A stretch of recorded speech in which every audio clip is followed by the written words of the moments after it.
너무도 좋으신 하나님, 우리는 주님을 늘 반역하나 주님은 우리와 함께 계시어 우리가 돌아오기를 기다리시며 우리가 주께 돌아왔을 때 언제 그랬냐는 듯이 다시 사랑을 시작하시며 우리를 주의 성에 두시고 보호하시는 은혜 감사합니다.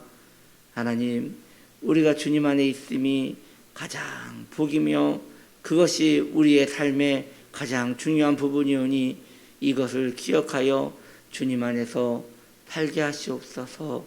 예수님의 이름으로 기도드립니다. 아멘. 출애굽기 20장 25절 내가 내게 돌로 제단을 쌓거든 다듬은 돌로 쌓지 말라. 내가 정으로 그것을 쪼면 부정하게 함이니라. 아멘. 오늘 말씀은 어제에 이어 제단을 쌓아라 두 번째 이야기입니다. 저는 어제 이 제단을 쌓아라는 이 명령이 성막이 지어지기 전에 하나님께서 제단을 쌓으라고 말씀하시는 것을 가르쳤습니다. 이것은 무엇을 말하는 것이냐? 그 어떤 것보다 제단을 먼저 쌓는 것이 중요한 1순위라는 것. 다시 말씀드려서 예배의 중요성에 대하여 말씀을 드렸던 것입니다.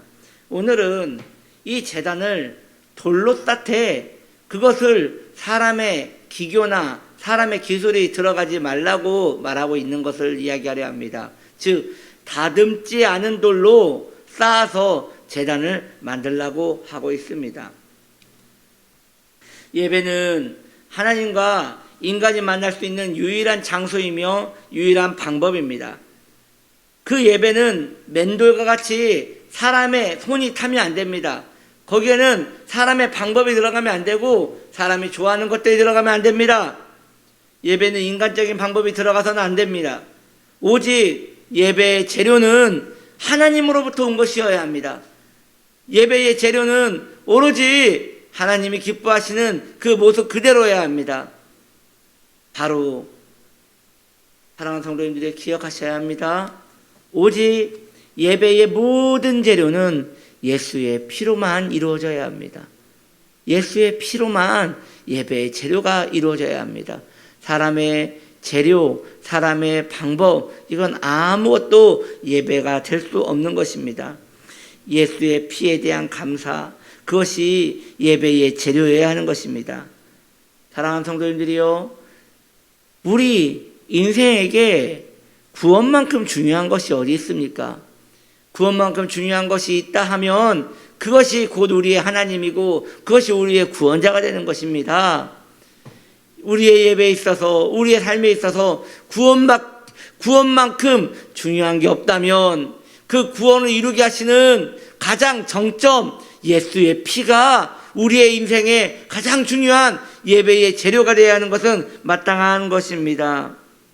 예배는요, 우리가 잘 알다시피 찬양도 들어가고 말씀 듣는 시간도 있고 기도하는 시간도 있습니다. 그러나 그 중심에는 나 위하여 피 쏟고 죽으신 그 그리스도의 사랑이 가장 가득한 것이지요. 그것이 가장 핵심이 되어 그 피를 향한 모든 전력 질주가 예배의 모든 요소가 되는 것입니다. 우리가 마음이 타락할 때 우리 마음에 하나님이 기뻐하지 않는 나른함과 여유로움과 나태함이 찾아올 때 있어요. 여러분, 그게 왜 찾아오는지 아십니까? 감격이 사라질 때 일어나는 것이에요. 그런데 너무나 서글픈 것은 이 감격은 언제 사라지는지 모르게 사라지더라는 것이죠. 꼭 이런 것과 같아요. 내가 너무나 예를 하나 들어보겠습니다, 여러분. 제가 너무나 가지고 싶었던 볼펜 한 자루가 있었다고 칩시다. 아주 독특한 볼펜인데, 예를 들어서 말씀드립니다. 외국에서 수입되어 정말 그 금속으로 돼 있어서 로켓 본체로 만든 그 철근이 그 볼펜에 들어가서 이 세계에 몇 명 못 가져본 그런 볼펜이 있다 칩시다. 제가 어느 날 그런 볼펜이 있다는 걸 알고 이런 볼펜은 한번 소지하고 있으면 참 좋겠구나 하고 생각했는데, 제가 아는 지인이 그 이야기를 듣고 저한테 그 선물을 주었다고 칩시다. 그러면 저는 그걸 받았을 때 얼마나 기쁠까요? 거기에다가 그분이 또 특별한 이벤트로 그 볼펜에 저희의 이니셜까지 새겨서 주었다고 합니다. 그러면 얼마나 제가 기쁠까요? 너무 좋겠지요. 너무 좋을 것 같아요. 그런데 그런 볼펜이 있는지 모르겠지만 정말 가지고 싶었던 것을 저의 이니셜까지 새겨가지고 주었다면 정말 기쁠 것 같아요. 자, 그 기쁨이 그 다음날 그 볼펜을 볼 때도, 야, 이게 꿈이냐 생시냐, 세계에 몇 명 안 가지고 있다니 이 볼펜을 내가 가지고 있네. 자, 그 볼펜을 이제 한 달이 되었습니다. 보았더니 그 한 달 동안 계속 그 감격이 있을 줄 알았더니 한 달이 지나면서 그냥 다른 볼펜보다는 좀 특별한 볼펜 정도가 될 것입니다. 1년이 되었습니다. 아마 그 볼펜은 어디 있는지도 모르고 찾아다녀야 할 겁니다. 늘 요즘 시대에 글을 쓸 일이 별로 없지 않아요? 다 타이핑 치지. 그러니까 아마 그냥 기념으로 보관만 해놓고 어디 있는지도 모르고 그냥 살 거예요. 10년이 지났어요. 그 볼펜 있었던가 할 거예요. 여러분, 이게 인간의 아주 추악한 익숙함이에요. 감사함으로 유지하지 못하는 이 인간의 마음이 아주 악한 것이죠. 그런데 어쩌겠습니까? 그것이 인간인 것을. 이것이 망각의 동물인 것을 어찌하겠습니까? 우리 마음대로 안 되는 것이에요. 계속 잊혀질 수밖에 없고 사라지는 것이죠. 그럼 여러분, 예수의 피는 다를 것 같습니까? 이게 우리의 안타까움이라는 것이죠. 예수의 피로 구원을 받았고, 그거 아니면 멸망받을 수밖에 없었고, 그것 아니면 우리는 영원한 불지옥에 살았어야 했음에도 불구하고 한 달이 지나고 1년이 지나고 10년이 지나면 너무나 예수의 피에 익숙해져 있는 거예요. 이제 예수의 피만 들어도 그 설교 한 편이 머릿속에 쫙 떠요. 무슨 이야기를 하려는지도 알겠고, 그것이 얼마나 귀중한 것도 알겠고, 그것이 내게 얼마나 소중한 것도 알겠는데 내 마음에 콩닥콩닥함이 없고, 그것에 대하여 내 마음에 설레임이 없어진 지 오래되었어요. 안다니까요. 얼마나 귀중하고 얼마나 소중하며 이것이 내 인생을 통째로 바꿀 놀라운 축복이라는 것도 알아요. 그런데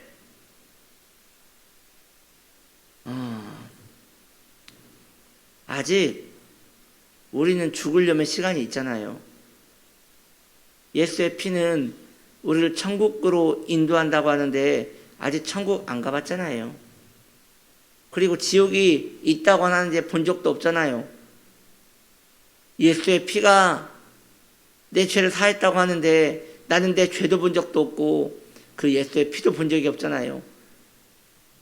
여러분, 이건 영적인 감각이거든요.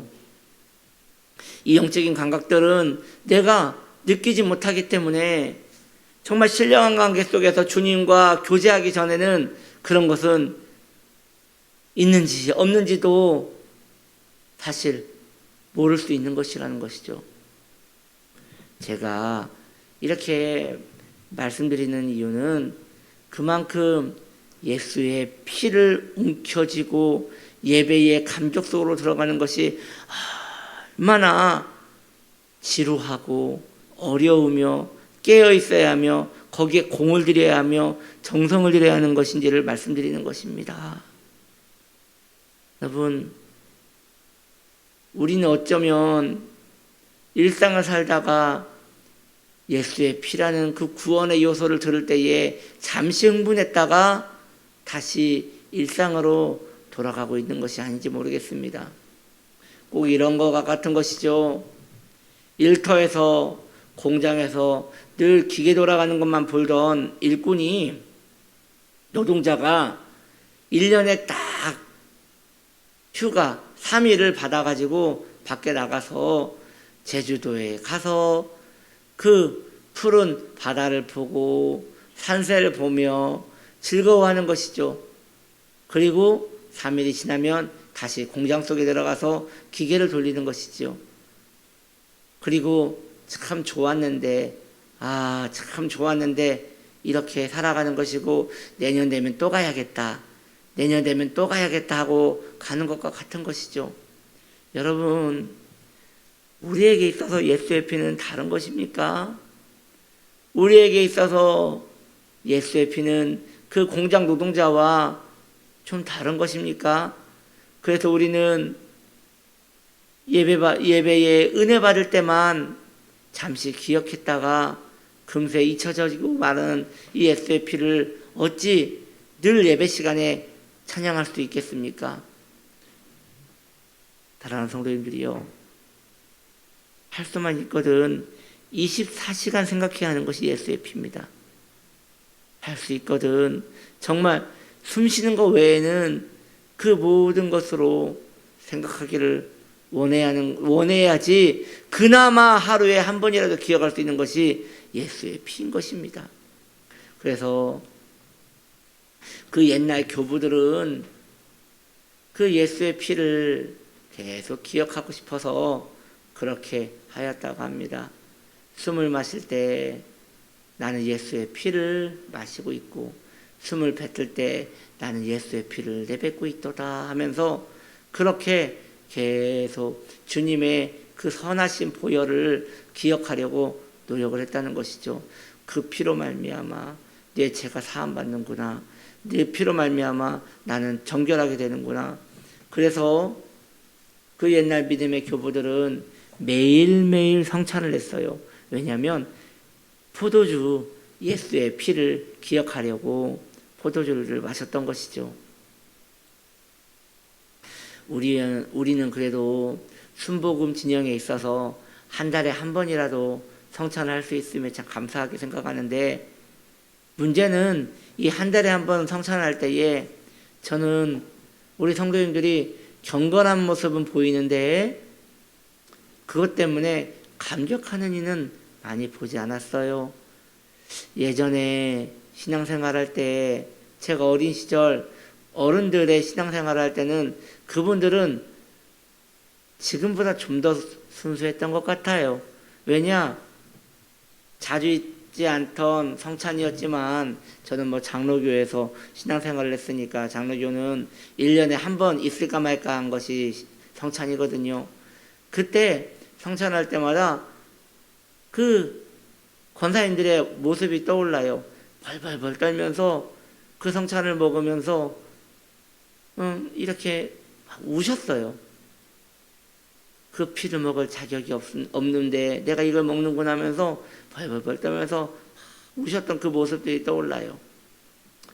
우리의 성찬은 언제부턴가 또 익숙해졌다는 것이죠.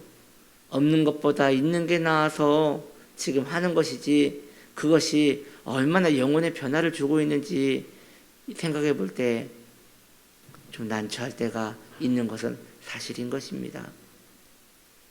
사랑하는 성도님들이요, 예수의 피가 예배의 전부입니다. 어떠한 돌도 거기에 들어가서는 안 됩니다. 우리는 오해할 수 있어요. 좀 더 은혜로운 예배를 위하여 좋은 음악이 있어야 하지 않겠는가? 좀 더 은혜로운 예배를 위하여 성가대가 있어야 하지 않겠는가? 좀 더 좋은 예배를 위하여 쾌적한 환경이 있어야 하지 않겠는가? 좋은 예배의 시간을 위하여 좋은 설교 메시지가 있어야 하지 않겠는가? 그것은 부가적인 것에 불과한 것입니다. 실제적인 것은 피를 움켜쥐고 나와 거기에 감동하는 데 영혼입니다. 이것이 예배입니다. 그것을 여러분들이 기억하시고 회복하시려고 하시고, 그리고 그걸 회복하지 못했을 때에 슬픔에라도 빠졌으면 좋겠습니다. 그 긍휼이 저와 여러분에게 있기를 축복합니다. 기도합니다. 성부의 어린 양이 죄를 지고 가시니 이 얼마나 아름답고 놀라운 메시지입니까? 그 죄는 누구 죄입니까? 우리의 죄이며 나의 죄입니다. 그 피가 아니면 우리는 이 예배에 아무런 의미가 없는 것입니다. 피에 대한 감격이 우리 안에 있는지 고심하고 생각하게 하여 주옵소서. 예수님의 이름으로 기도드립니다. 아멘.